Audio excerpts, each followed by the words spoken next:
Hey guys, we're back with another video. I'm Brett Moore. John Morse. And today we're going to go over a quick setup of Garmin units and networking them together, what all of the components that we need to get our front unit and our back unit connected. So stay tuned.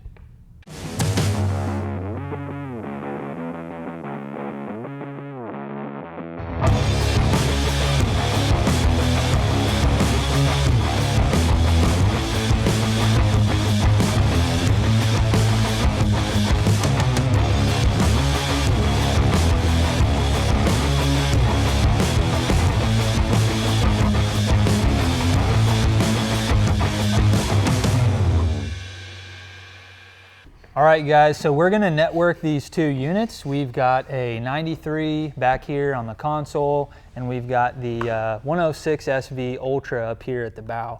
And we're gonna network these units using Ethernet. This is the Garmin RJ45 connection, and it's a big phone jack looking plug here. You've got an Ethernet port on the back of each of these units. The Ultra units are gonna have two, where the smaller 9 and 7-inch options are just going to have one port. So we'll go ahead and plug our Ethernet into the back of the unit here.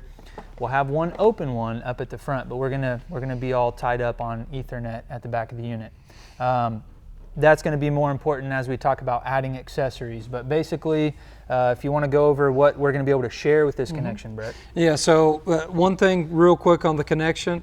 When we plug these in, they've got screws on threads on the inside.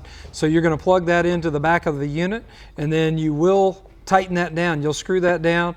Basically, there's a seal in there to make these watertight. So that's on both of the units, on any of the Ethernet connections, just to make it watertight so you're safe there out on the water. But what we're going to get with the Ethernet, the RJ45, we're going to share sonar. So we're talking 2D, down scan, side scan. If we just had one transducer on the boat hooked to this unit, we can share that to that front unit. And then also, Garmin's a little bit different. So our preloaded mapping will not share. So you would have to have a map chip. So our Lakeview G3s, our new Navionics cards, if we put that into one unit, that Ethernet will share that up to that front unit. So you would have that same mapping on both units. Don't have to have a card in each unit, just one. But that's what that Ethernet connection is going to share between the two here. And you may have said it, but waypoints? Waypoints, absolutely. That's going to share between both units, whether you mark at the front or at the back, it'll share to the other unit.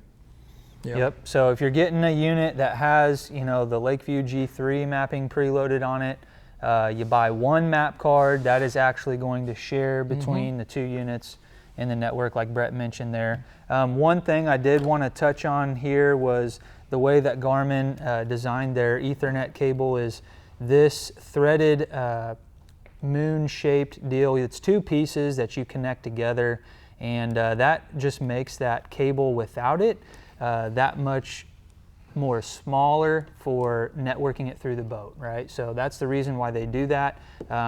It's going to come as a separate piece in the unit. So we'll get this call from time to time where people are plugging these into the back of the unit. This will come in a little, package in a little kind of a Ziploc baggie, and it's going to come in two pieces. You got to snap those two pieces together around this connection. And without that, it's not going to seal, it's not going to be watertight, and it's going to be more susceptible to backing out. So that's definitely something to maybe take into consideration when you're networking these two units. Absolutely. Now, let's say we want to introduce live scope. Yep. So that's going to take up another Ethernet port on this 10-inch unit. We've got that. So we'll plug our GLS10 black box into the 10-inch unit. And since these two units are already communicating via Ethernet, it will then share to the back of the unit, or share to the back unit rather. Yeah. And here's one thing we want to touch on. So when you guys get LiveScope, LVS32, LVS34, it's going to come with two cables, and they're network cables. So this is called the small network cable. This end will plug in to the box here.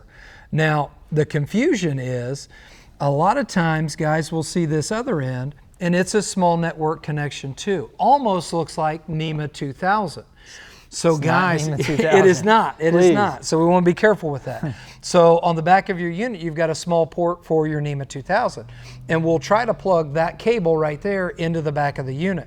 That's not the case. It'll never work. All you're going to do is bend pins. And at that point, then we're replacing either the unit or live scope. Not a good situation. Yeah. So it also comes with this second cable. And we call it a dongle, a little adapter cable, whatever you want to call it. But it's got this small end on it, and this is what is going to plug into that cable there. The other end is that big phone jack looking plug, like our RJ45 Ethernet cable. This is what's going to actually connect to our 10-inch unit up front.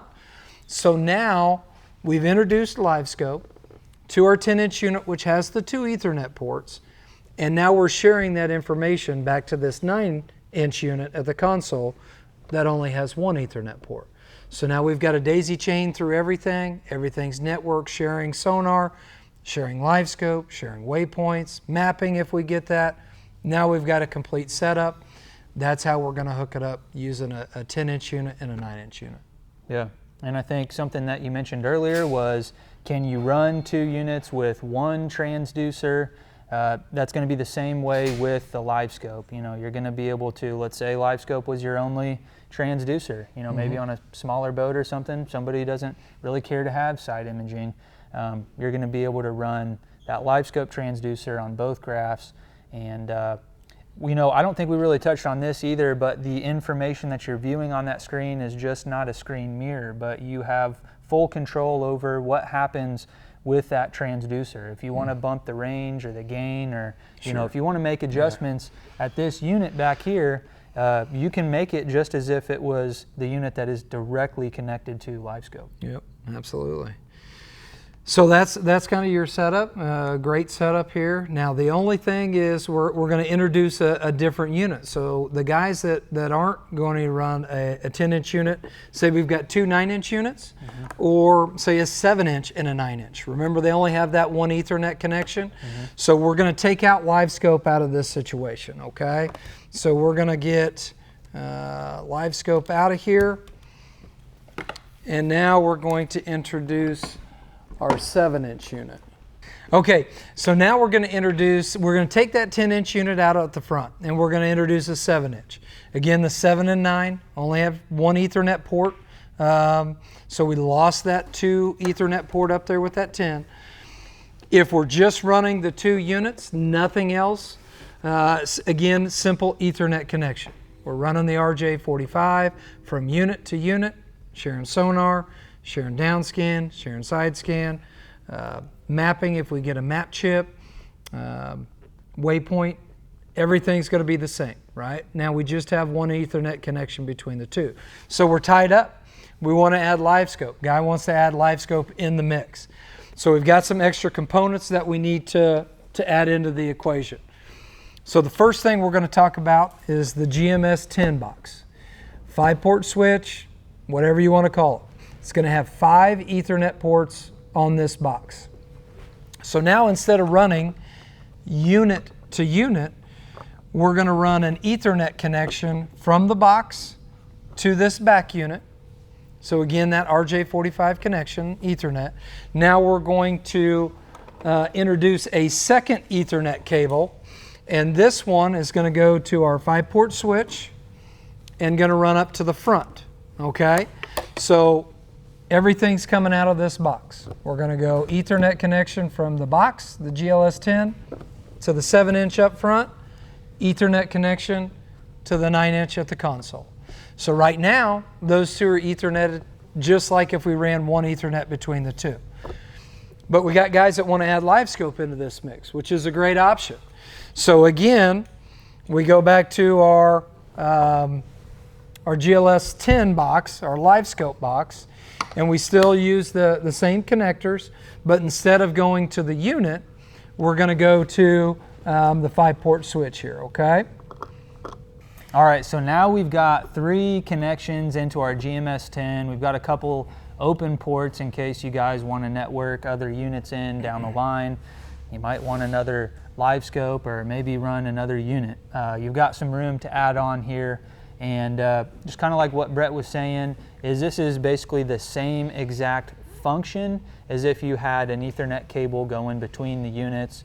Whether you're running an Ultra or not, you know, they're going to still be able to share all of the same information, waypoints, sonar, map cards, the whole 9 yards. Yep. So we just daisy chain through the GMS 10 box, right? And because we only have one Ethernet port, now we've got 3 connections. That's where that GMS 10 comes in. Now, one thing we didn't mention, we'll get a call on this from time to time. This is a little bit different than NEMA, where it is a closed circuit. This is more of like what Brett said, a daisy chain. As long as, you know, one unit is connected to the other, it's going to have access to all of that information through the network. So, you know, the GMS 10 expansion port is necessary when you have these units with one Ethernet port, but you're really not losing any function other than size and maybe resolution and some specs between the different units. One thing, updating units. Yep. With Active Captain. Yeah, using Active Captain. We so when we're Etherneted together, using that app that's on your phone through the units, when we update it, it's going to update everything on the system. So in this scenario, we've got a 7, a 9, our GLS 10 for our live scope. When we connect and do the update, it's going to update everything that it sees on the network. Yep. Because we're Etherneted together. And once you do it, so you got to do it on one unit, and you'll see it update the 9-inch, then the 7-inch, then the GLS 10. So it makes it pretty convenient when we're all networked. We just update through one unit, and it will take care of all of our items that we've got on our network. Yeah, and that's something that's specific to Garmin. Yeah. You don't have that option with some of the other brands out there, so that's kind of a cool, convenient thing for people that don't want to spend a lot of time updating. That Active Captain app really makes it easy. You only need one Active Captain SD card in the network, so as long as you have one in there designated as the Active Captain card, you'll be able to do just like we said there. Yep. So it makes it pretty easy setup. Just when we've got the one network, or when we've got the one network port on the smaller units, that's where we're going to have to add in that GMS. But then we can add all the other toys that we want to this system, and not have to go out and spend $2,000, $3,000 on a bigger unit. So it makes that pretty simple to do. Yeah, and just know that if you've got an EchoMap Ultra system, if you've got a boat full of those, this GMS 10 is probably not going to come into play. So, absolutely. You know, don't waste your time installing it or your money buying it, you know, if you've got a boat full of EchoMap Ultras. Yep. Okay, well, I think that covers the Garmin setup. If you guys have any questions, give us a call at 316-313-4113. Shoot us an email at sales@russellmarineproducts.com. I hope you enjoyed the video. We'll catch you next time. See ya. Are you tired of your old marine electronics? At R&P, we make trade-in easy. 3 steps. Step 1, shoot us an email, get a quote. Step 2, send us your old unit and get credit. Step 3, get your brand new unit and get it installed on your boat today.